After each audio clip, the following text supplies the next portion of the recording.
Welcome to the world of the...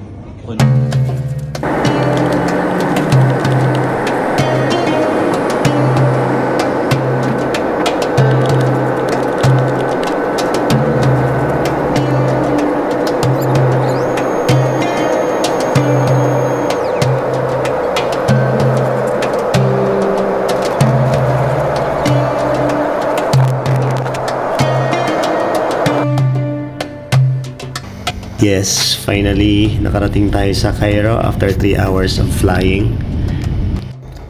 Of course, hindi kumpleto ang ating trip kung walang camel ride.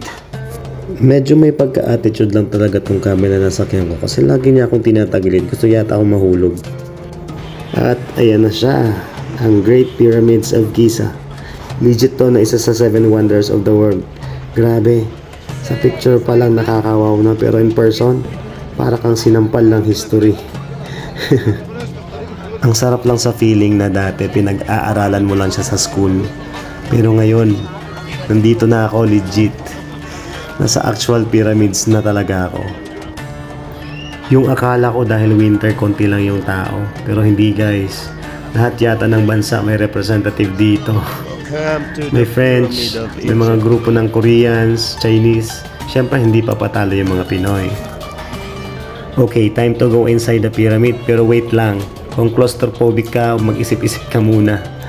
Yun ang daanan, makipot. As in, parang kinumpress ang hallway. Para sa mga stick figure lang talaga to, hindi sa matataba.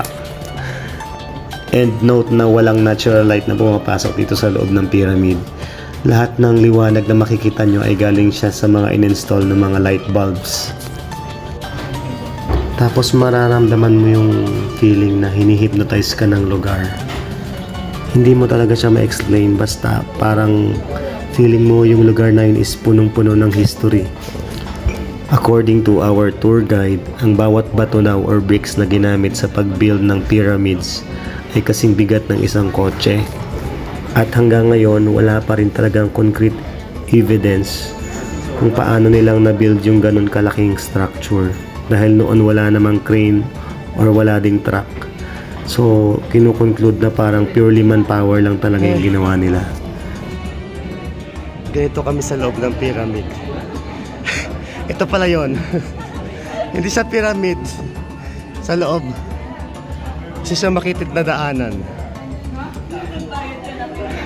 Kaya yung pagpasok at paglabas ng pyramid, yung daanan ay sobrang matarik. Kung meron kang kasalubong, kailangan nyo parehas na tumagilid para magkasya sa daanan.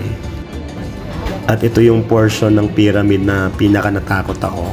Kasi sobrang kitid ng daanan, kailangan mo mag-duck walk. And finally, nakarating na kami dito sa King's Chamber. Ito na yung pinakadulong part ng pyramid. Nag-picture-picture lang kami dito at bumalik na rin palabas. As usual, kung ano yung hirap ng pagpasok namin, yun din yung hirap ng paglabas. Para sa akin, masasabi ko na itong Pyramids of Giza ay hindi lang bastang tourist spot, kundi ito ay isang structure na binuo ng sipag, tiyaga at talino ng mga sinaunang tao.